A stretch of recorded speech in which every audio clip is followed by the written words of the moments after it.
You wake up every morning with the comforting sensation that your world is stable, predictable, and safe. You check your bank accounts protected by complex passwords, observe the security cameras that watch over your home, feel at ease with your carefully calculated life and health insurance policies, and walk the streets, trusting that the institutions you've known since childhood will continue functioning as they always have. This sense of control and predictability isn't yours alone. It's shared by billions of people around the world who have built their lives on the fundamental premise that they know the rules of the game and that these rules will remain relatively constant. But what if I told you that this sense of security is one of the greatest illusions in human history, and that we're about to witness its complete collapse in a way that not even the most pessimistic thinkers could have anticipated?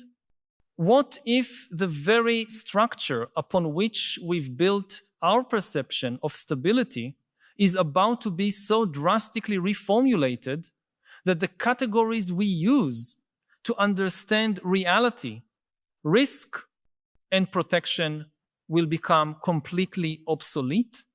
Over the next few minutes, we'll explore together how we reached this historical inflection point and why 2026 may mark the moment when humanity awakens from a collective dream of security to discover it was living in a world completely different from what it imagined.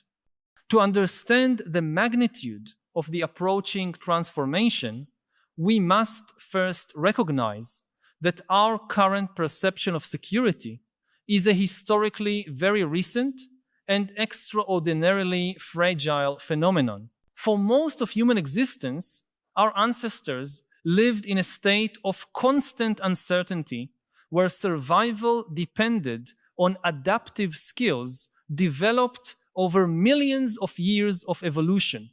They knew that life was unpredictable, that danger could emerge at any moment, and that their security depended entirely on their capacity for immediate response to environmental challenges. Agriculture brought the first great illusion of control, allowing human societies to create surpluses, develop specialization, and build the first permanent structures of protection. Over time, these structures evolved into increasingly complex systems of laws, institutions, markets, and technologies, all designed to create a sense of predictability and stability that would allow long-term planning and the development of entire civilizations. The 20th century represented the apex of this illusion, especially in the decades after World War II, when developed societies created systems of social security, financial regulation, international cooperation, and technological progress that seemed to guarantee an increasingly safe and prosperous future for subsequent generations. We built not only physical institutions, but also mental and emotional structures that allowed us to believe we had tamed the chaotic forces of nature and human history, creating an environment where risk could be calculated, managed, and largely eliminated through careful planning and systematic application of scientific knowledge.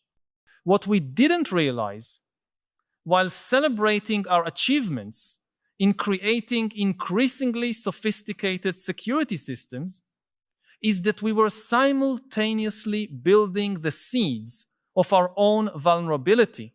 Each system we created to protect us also created new dependencies, new failure points, and new types of risks that didn't exist before. The global interconnection that allows resources to flow efficiently around the world also means that a disruption at any point in this network can propagate instantly to all other points.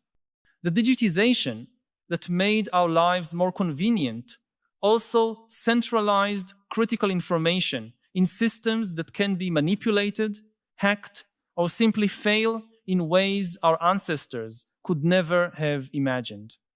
The specialization that allows modern societies to function with incredible efficiency also means that most people have completely lost the ability to survive independently of the complex systems on which they depend.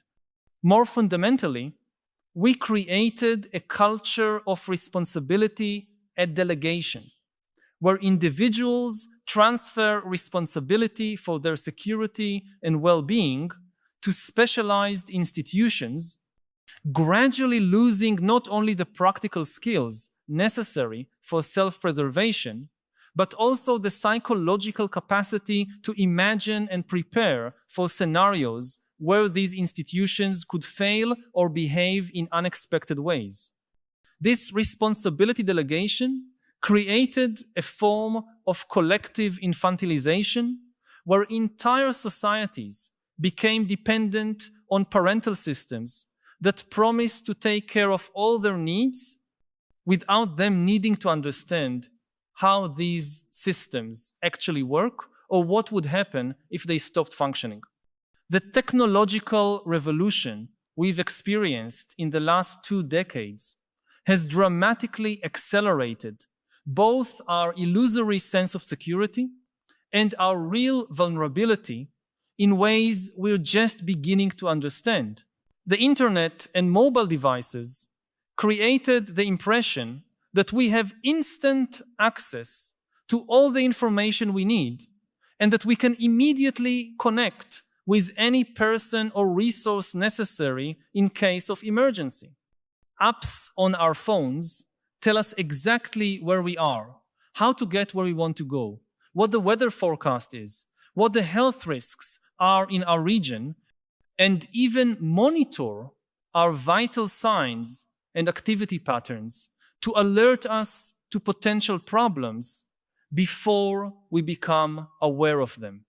This profusion of information and apparent control has given us a sense of empowerment and security that is almost completely illusory because it created absolute dependence on systems we don't control and don't understand.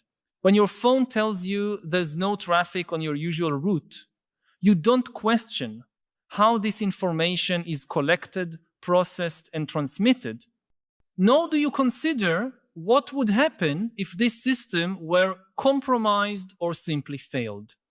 When algorithms select the information you see, determine which products are offered to you, and even influence which people you meet through dating apps, you're living in a completely mediated informational environment that can be manipulated in ways you cannot detect.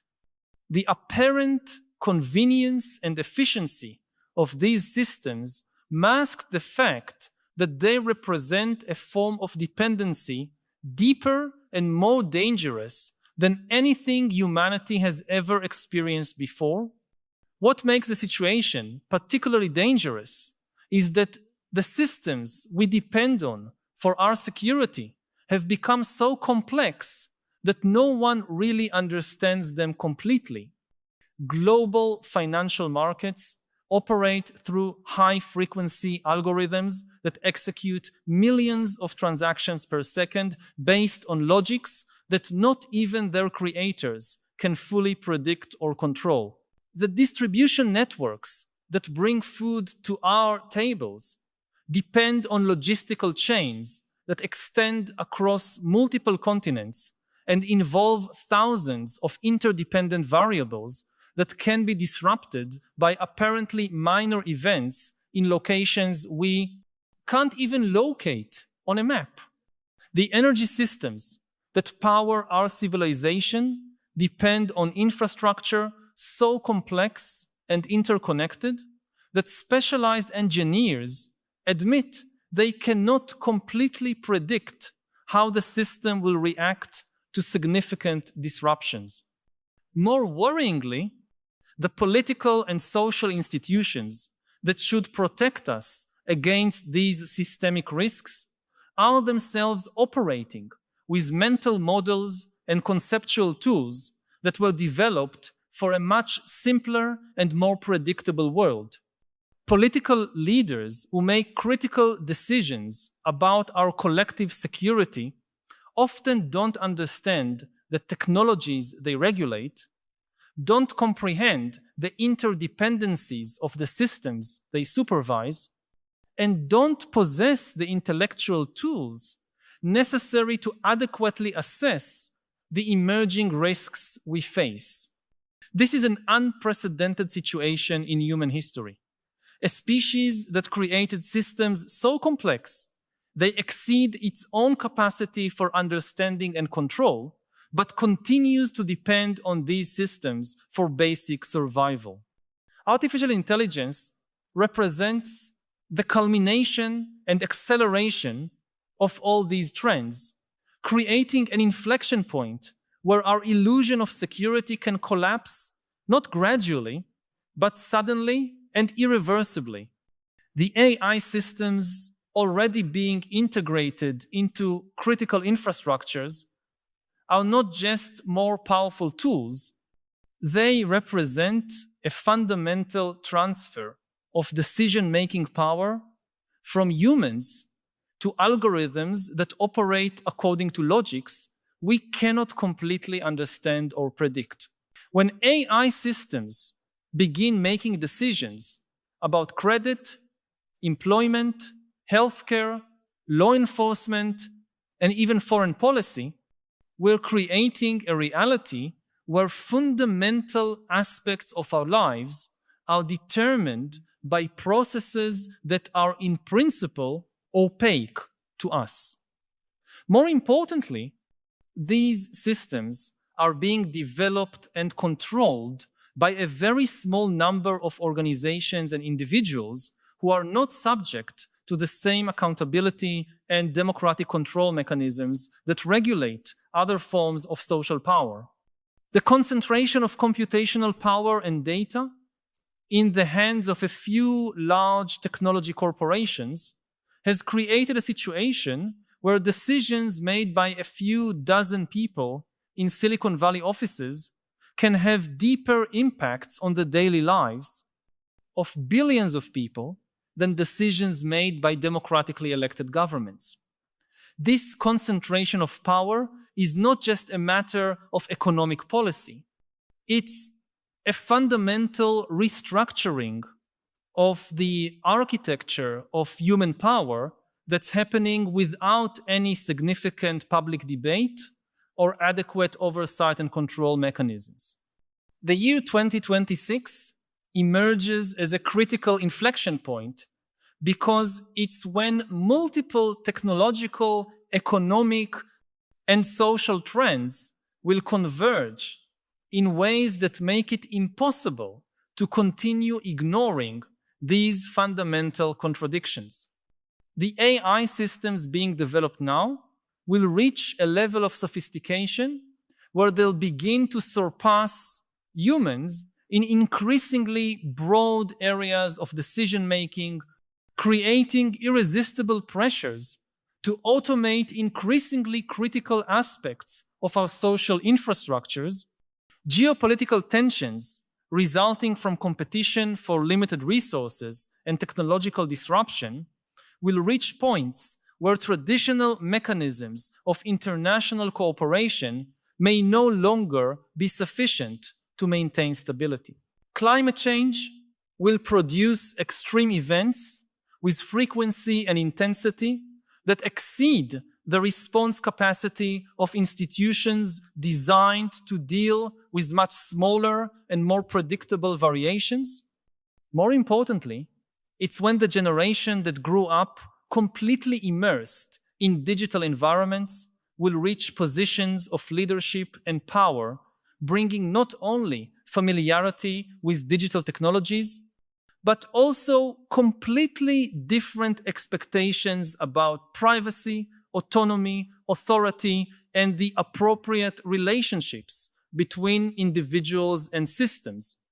This convergence will create an environment where the contradictions we've managed to ignore or manage through palliative measures will become so evident and disruptive that they'll force a fundamental restructuring of how we organize societies, economies, and our relationship with technology.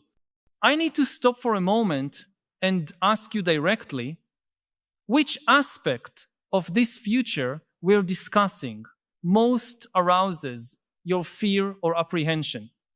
Do you also lie awake at night thinking about it? I know we often keep these concerns to ourselves, perhaps for fear of seeming paranoid or technophobic in a world that celebrates every new innovation without question. But your concerns are valid and probably shared by more people than you imagine. Share in the comments. My greatest fear about our technological future is your voice can help create a space where we can honestly discuss these collective fears instead of suppressing them. And perhaps by naming these fears together, we can begin to imagine ways to confront them. The question we must confront is not whether we can avoid this transformation because the forces driving it are already in motion and irreversible, but rather how we can navigate through it in a way that preserves what we most value about the human experience. The illusion of security that's about to be destroyed wasn't entirely negative. It allowed human societies to create art, science, philosophy, and forms of love and cooperation that would be impossible in environments of total uncertainty. The challenge is discovering how we can maintain these essential human capacities in a world where we need to accept fundamentally higher levels of uncertainty and develop new forms of resilience that don't depend on centralized systems of control and protection. This requires a transformation not only in our technologies and institutions, but in our collective psychology, our relationship with risk, our understanding of what it means to be human in a world where humans are no longer the only intelligent agents. We need to learn to live with uncertainty without being paralyzed by it, to use technology without being controlled by it, to cooperate on a global scale without losing our individual autonomy, and to plan for the future without the illusion that we can completely control it. This is not a task that can be accomplished by political leaders, technologists, or specialists alone.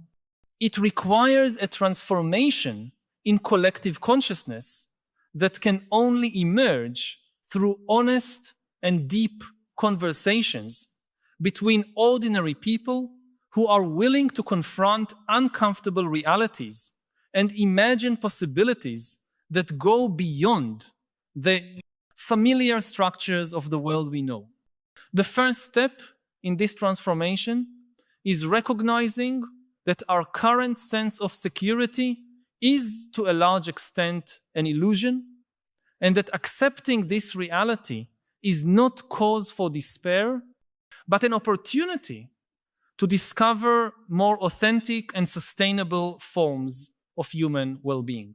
When we stop depending on external systems for our sense of security and begin developing internal resources of resilience, flexibility, and adaptability, we discover that we are much more capable and resourceful than we thought. When we stop delegating responsibility to specialized institutions and begin taking personal responsibility for understanding and influencing the systems of which we are part, we discover that we have much more power and agency than we realized. When we stop trying to control external variables over which we have little influence and begin focusing on developing our capacity to respond creatively to changing circumstances, we discover a freedom and vitality that cannot be threatened by external disruptions. The destruction of the illusion of security in 2026 may represent the end of an era of collective infantilization and the beginning of a new era of human maturity, where our species learns to live consciously in a universe that is fundamentally uncertain, dynamic, and constantly changing. This doesn't mean a return to barbarism or chaos, but an evolution toward forms of social organization that are more flexible, resilient, and aligned with the basic realities of existence. Instead of trying to eliminate all uncertainty and risk through control and predictability, we can learn to dance with uncertainty in ways that reveal creative possibilities we couldn't have imagined when we were trapped in rigid security structures, instead of depending on external authorities to tell us what is safe and what is dangerous. We can develop our own capacity for discernment and navigation in complex environments. Instead of trying to build increasingly higher walls to protect us from unwanted changes, we can learn to surf the waves of transformation in ways that take us to places more interesting and fulfilling than those we could have reached through control. This transformation has already begun at the margins of our society, where individuals and communities are experimenting with alternative forms of organization that privilege adaptability over stability, diversity over uniformity, and personal responsibility over institutional dependence.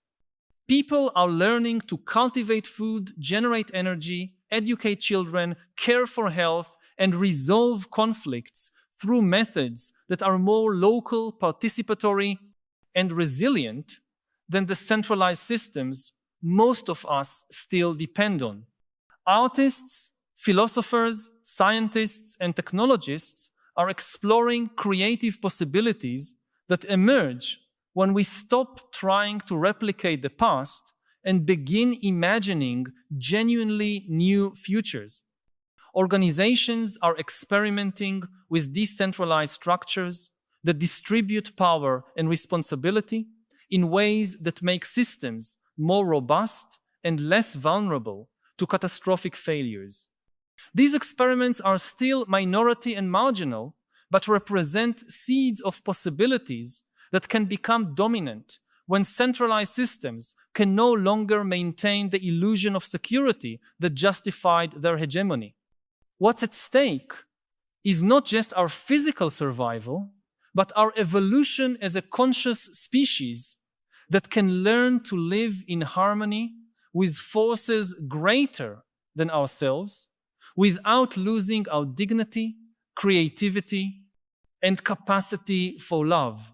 The approaching crisis is also an opportunity to discover resources and capacities we didn't know we possessed, to develop forms of cooperation that transcend the limitations of hierarchical structures, and to create culture that celebrates uncertainty as a source of possibility instead of fearing it as a source of threat. When we stop spending energy trying to maintain unsustainable illusions and begin investing that energy in learning to live with reality as it actually is, we discover that reality is much more interesting, abundant, and full of possibilities than the fantasies of control we were trying to maintain. The truth that will destroy our illusion of security in 2026 is also the truth that can liberate us to discover ways of living that are more authentic, satisfying, and aligned with our deeper nature as adaptable, creative, and conscious beings. The transition will be difficult, especially for those who have invested their identities and resources in maintaining structures that are becoming obsolete. But on the other side of this transition exists the possibility of a human civilization that is more resilient, more creative, more just, and more capable of continuous evolution than anything we've created before. The choice we face is not between security and insecurity, but between illusion and reality, between dependence and autonomy, between rigidity and flexibility, between fear and curiosity about what we might become when we stop trying to be what we thought we were. If these reflections have touched on something you've been feeling, but perhaps haven't found words to express, know that you're not alone. By subscribing to the channel, you'll connect with a growing community of people who share your concerns and your desire for a deeper understanding of the philosophical challenges of our time. Each week, we meet here to explore together the great questions that define our era and to seek not only understanding, but also wiser ways to live amid the transformations we're witnessing. This is not just a channel, but a space for dialogue and collective growth. Join us on this continuous journey. Subscribe so we can continue this essential conversation about how to live with more wisdom and purpose in a world that often leaves us disoriented and divided. And if this video brought insights you consider valuable, leave a like so other people can find these reflections and join us in this collective exploration of the mysteries and possibilities of our extraordinary time. When comparing AI, say, to the threat of nuclear war has no upside. It has no supporters. It's a huge, huge threat, especially in today's world, when we see that countries like Russia are just completely disregarding the biggest taboos of the international system. Since 1945, the biggest taboo of the international system was that a strong country cannot just invade and try to conquer and destroy a weaker country. And now this is broken. So the danger is huge, but at least everybody understands the danger. There are no winners in a nuclear war. With AI, it's a much more complicated challenge. There is a huge positive potential, and people find it very difficult to understand what the threats are. Ever since the bombing of Hiroshima and Nagasaki, it was at least clear to humans what is the danger of nuclear technology. You don't need long explanations. With AI, it's difficult to grasp the danger because it's really an alien threat. A lot of people hear AI, artificial intelligence, they think that intelligence is somehow connected to truth. So a super intelligent AI will have a kind of super access to truth. No, intelligence is not about truth. Intelligence is the ability to solve problems, to define goals and solve problems on the way to the goal. The truth is one of the things that can help you do that, but not the only one. And we have seen with human beings that human beings until today have been the most intelligent animals, entities on the planet, and at the same time, we have also been the most delusional entities on the planet. We believe nonsensical things that no chimpanzee and no dog and no horse would ever believe. And a super intelligence is very likely to be super delusional, even more deluded than we are. So we would need a very strong ethical basis, a very strong basis of values, more than even before, because the challenges are bigger.